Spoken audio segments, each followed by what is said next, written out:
Hi, how are you doing? Today I kind of came up with a concept that is very impulsive and I don't know if it's gonna reach an audience, but I'm very excited about it. So on TikTok, there's like this whole community of librarians, which is really like a wholesome side to follow if you want. But what got me into that side of TikTok is one account in particular, which is Meet Me in the Media Center, which is the account of a middle school librarian just is sharing what's going on in the library, and I'm obsessed. Like, you know, as some people, when things online are happening, are like, my favorite shows is on. That's how I feel about Meet Me in the Media Center. I have watched every single one of her videos. I just think she is just makes such like wholesome and like nice content that I really enjoy. She also has a YouTube channel which I'll link in the description so you can check it out for yourself, but also I'm sure her other socials are also linked through there, so you can click through to also get on a TikTok. But basically what I'm doing today is read 3 books as seen on Meet Me in the Media Center. So books that frequently appear on the account that I'm just really curious about reading. I do have to say that I did put a caveat on this that it had to be books also available in my local library, because, you know, support libraries. That's what all this video is mainly is going to be about, is supporting libraries. It's what I mainly wanted to push with this video. So of course I had to pick books from my local library. They do also provide ebooks, so 2 of the books for this video I read through ebook and then 1 I got a physical copy of. So I'll show you what I'll be reading and why. First off, for the people that are familiar with Meet Me in the Media Center, I won't be reading Swim Team because I've already read it. Although there is a reread in this video, and that's for The Summer I Turned Pretty by Jenny Han. This is a YA contemporary book and is the, I believe, still the #1 hold for this year on Meet Me in the Media Center. It always appears, and of course, as a proud member of Team Twinkle, I had to have a representation. If you have no clue what Meet Me in the Media Center, this video is gonna be so weird for you. Sorry, but I of course had to put it on list. I originally read this back in 2017. I checked Goodreads. It's been that long. Because I was obsessed with the All the Boys I Loved Before trilogy, and I wanted to read more about Jenny Han, who is the same author. And I wasn't a big fan of this book then. I gave it 3 stars still though, so that's something. But in 2017 I wasn't very critical with my ratings, so I don't know what that means, because honestly, my review for this book was incredibly short and doesn't help me out at all. It says a quick mindless read, exactly what I needed, but I gave it 3 stars. So useless review, honestly.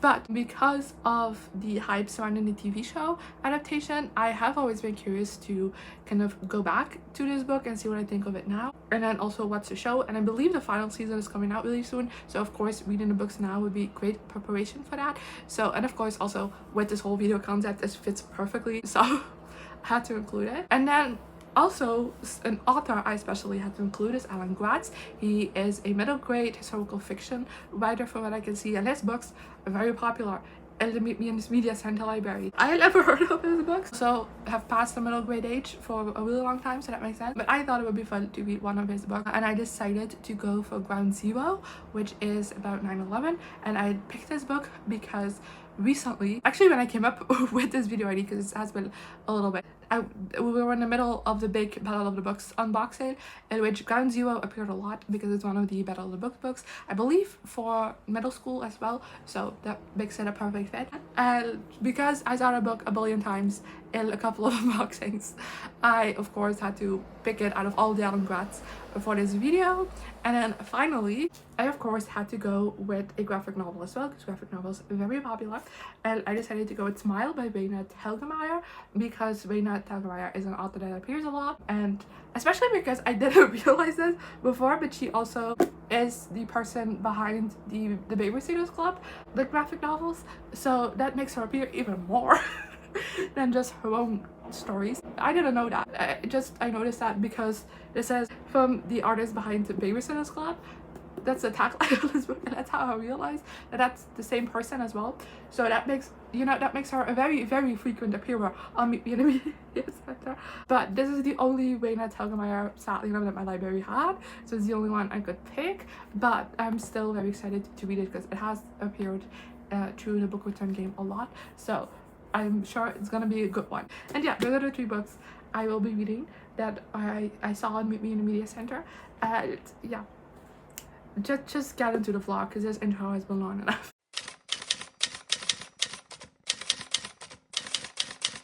Okay, so I just got to the halfway mark of Ground Zero by Alan Gratz, and in this book, it's a middle grade historical fiction following one main character who is a 9-year-old boy who got suspended from school and now had to go with his dad to his work, which is in the World Trade Center on 9/11, because you know that's the premise of this book.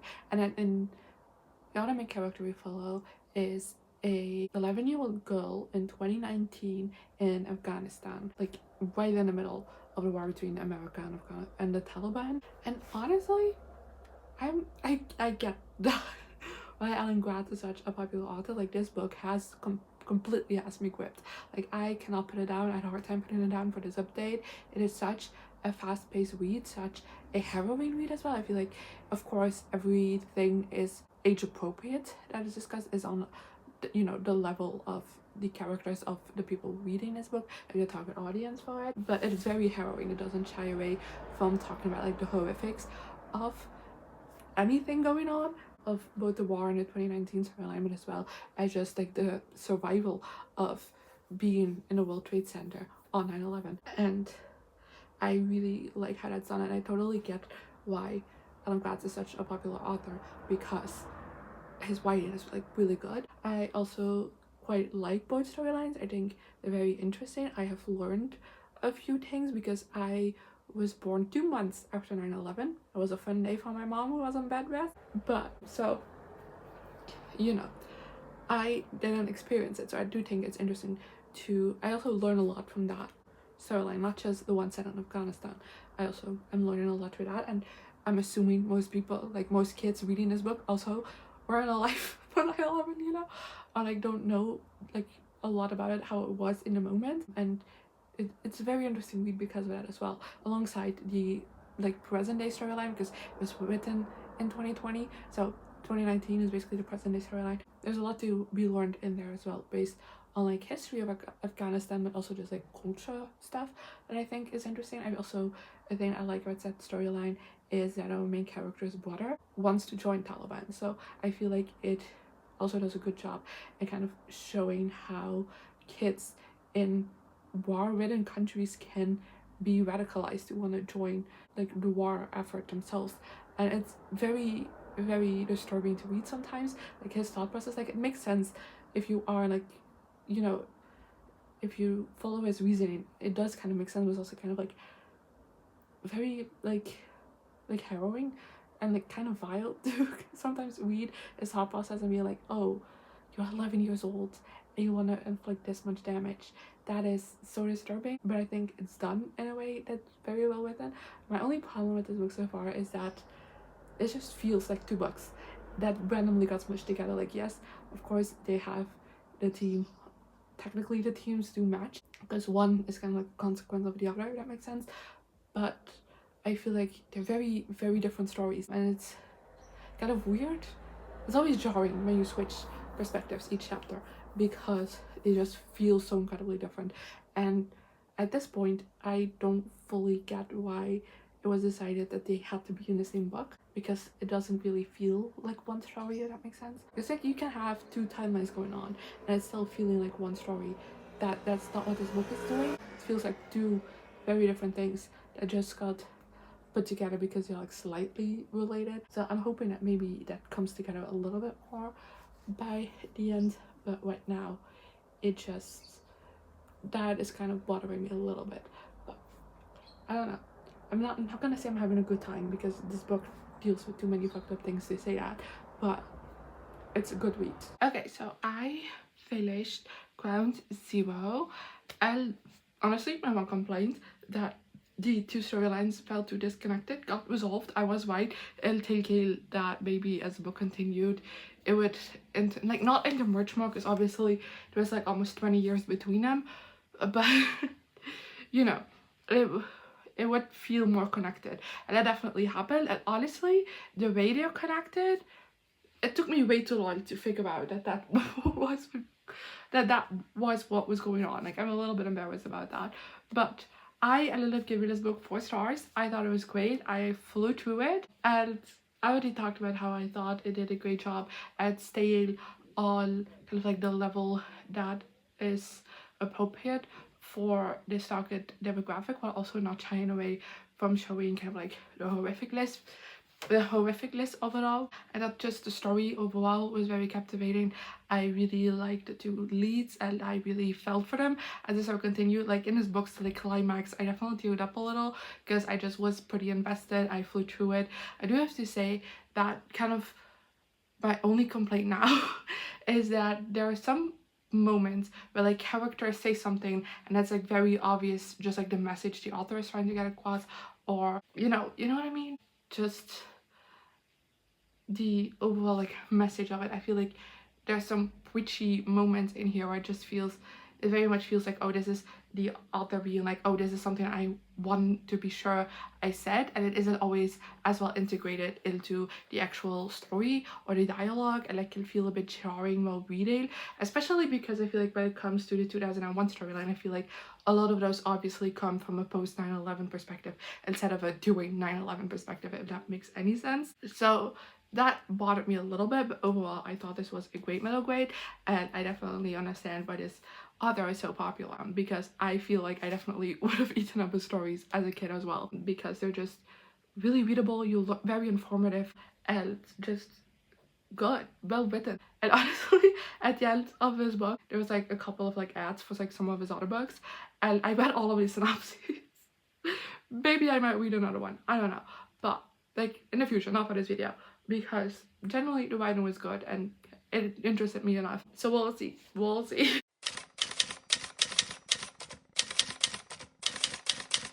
Hi, so I already completely read and finished Smile by Raina Telgemeier. I still don't know if I'm pronouncing it correctly. I'm so sorry. But this was a graphic novel, of course, so I didn't really know how to update you throughout. But what I didn't know about this book is that it's a memoir, actually, which is great because that adds to my nonfiction goal. This year I'm trying to read more nonfiction and I've been really bad at that. And this accidentally fit the part, and honestly I really liked it. This book takes place in like middle school, early high school time for author, and basically it's about the experience she had when she like fell on her face and like her two front teeth were badly injured, and therefore she had to have that whole reconstructed and like wear braces and everything. So it's about that, but it's also about her being a teenager and dealing with friends that maybe aren't that great, and crushes, and of course a lot of like self-image, like body image, and not just over a smile but like over a lot of things, but like her teeth of course are a big insecurity throughout this book. And honestly I really liked it. Like I don't know, I thought it was just very delightful, if that makes sense. Like it was a very compelling read. I really like the illustrations throughout it. I feel like even though I never wore braces, I feel like still the ideas and like messages are very relatable. And of course if you did wear braces as a teen, or if you are a teen that wears braces, I feel like this is going to be even more of an impactful read for you. But even having never experienced that, there's still a lot in here that I could relate to and like see my own like teenage self in, which was also really nice. And overall I thought it was a really compelling story, but kind of a great message, because in the end she kind of learns that, you know, the way she looks isn't the most important part about her, and that just if like real friends care about who you are, not about what you look like and stuff like that. And overall I don't know, I just thought it was a very delightful read, and I honestly totally can understand the popularity of this book and this author, because this was just so fun. And it makes me hate even more that this is the only book by this author that they have in my library. Like I would want to read more, because it is just great actually. I don't know, I liked it. Anyway, I give this 4 stars. I don't know if I mentioned that, but there we go.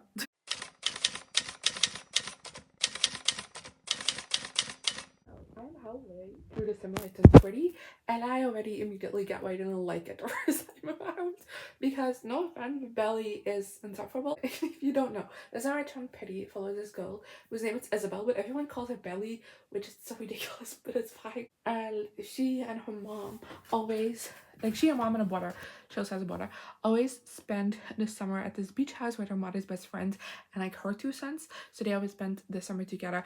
And at the start of this book, it's a summer and pretty. So of course, Belly all of a sudden like, I don't know, looks like a girl to these guys. And it does something. I don't know. Not much has happened in this book so far. I'm halfway through. Not much has happened. All I can tell you about this so far is that Belly has a massive crush on one of the boarders and has had so her entire life, and he's an asshole, so I don't really get it. But to be fair, Belly's also insufferable, so I guess in that sense they're made for each other. And there's a lot of flashbacks to past summers and like when she was younger as well, but nothing has happened really. And it is very readable. I am reading pretty quickly.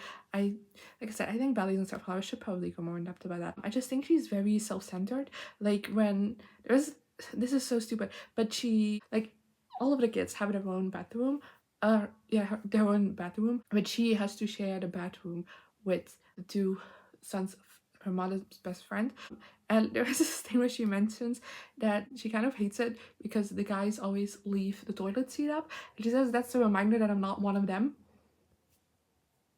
which that's a certain way to look at it. I would just say that's a sign that they're assholes that don't really consider you. But yeah, it's definitely a sign that you're not one of them.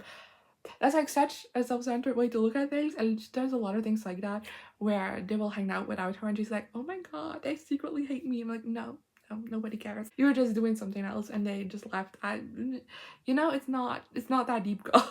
And there's like a lot of those instances where she just makes things about herself that don't need to be, and it's just really annoying. But also like very 16-year-old, so maybe I should let it fly. But it's really annoying to read. And on top of that, she's just like so insecure and so people-pleasing that it's so annoying. Like she just changes everything about her, just like because like not changes everything about her, but like she's constantly like, oh, will they like me if I do this? Oh, how will people think of me when I do this? And like nobody gives a shit. Like I promise you, nobody gives a shit. And it's a lot. So yeah. And then of course on Conrad doesn't really help. Conrad is the guy she likes. I don't know if I said his name before, because like I said, he's an asshole. Like he's such a dick. And she'll just like swoon over the most assholey thing he does, and I'm just like, girl, get a grip. Hi, so it's pretty late, but I just finished the summer and pretty, so I thought I'd give you an update before going to bed, or like going to sleep, because I'm already in bed. But you know what I mean. I give it a 3-star, which is the exact same rating as when I first read it, because even though everything I just mentioned in my previous update stands, this is also a good time. I get it. It's summery, it's fun, you fly through it. There really isn't that much of a plot, but towards the ending, the drama definitely kind of picks up a little and makes me very excited to continue on with this series actually, which is weird. Like I already checked out the second book, like the ebook of the second book on my library app. So I'll be reading that really soon probably as well. So like I kind of get it, although I do have to say there's a lot of unchecked misogyny in this book. Also like a little bit of homophobia, which does go like a little bit checked, but not that much. And there's like a scene where a guy asks Belly if like he can kiss her. He's like, you know what, you shouldn't ask people if you can kiss them, you should just do it. I'm like, no. So therefore there are like some questionable things in here that are definitely this book got published in 2009, so like 2010, so it's you know different times, but like still it's kind of like iffy that that's being like broadcasted to a teen audience, and therefore I do also have some iffiness with it. But I do understand kind of why this is popular if Belly was just not as insufferable as she was. So yeah, that is everything I read for this video. I had such a good time doing this. I don't read a lot of middle grade typically, just because, you know, I am turning 24 this year. So it's been a while since I left the middle grade ages, sadly enough. So it was kind of fun to dabble into, and of course also better YA, but I feel like because it was published in 2009, it was very much of the time where YA read younger than it does now. So it felt like returning to the past a bit. And I don't know, it just felt nice. I feel like I have to read more middle grade now, because these definitely hits. I have 2 4-stars and a 3. So yeah, anyway, I don't know what the thesis of this video even was. I don't know how to wrap it up, but I hope you enjoyed this video, as random as it might have been, and how messy I might be in my outro and introing. And hopefully I'll see you next time. Bye. Here I am again, the same old situation. What does the God thing have to be so complicated. Should've